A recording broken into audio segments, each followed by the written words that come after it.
J'étais raide et froid, j'étais un pont jeté sur un abîme. En deçà s'accrochaient mes orteils, au-delà s'agrippaient les mains.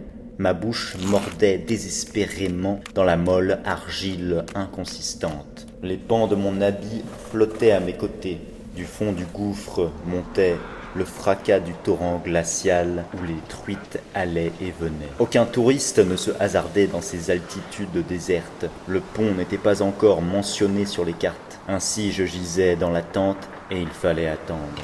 À moins de s'écrouler, un pont une fois construit ne peut cesser d'être pont. Une fois vers le soir, était-ce le premier, était-ce le millième? Je ne sais. Mes pensées tournoyaient, s'embrouillant dans ma tête. Un soir d'été se faisait plus sourd. J'entendis un pas d'homme. Étire-toi, pont. Vers moi, vers moi. Apprête-toi, poutre sans parapet. Soutiens celui qui t'est confié. Adapte-toi insensiblement à son pas mal assuré. Mais s'il vacille, fais-toi reconnaître. Est-elle un dieu de la montagne? Fais-le passer sur l'autre rive. Il arriva, du bout de fer de son bâton, il m'explora à petits coups.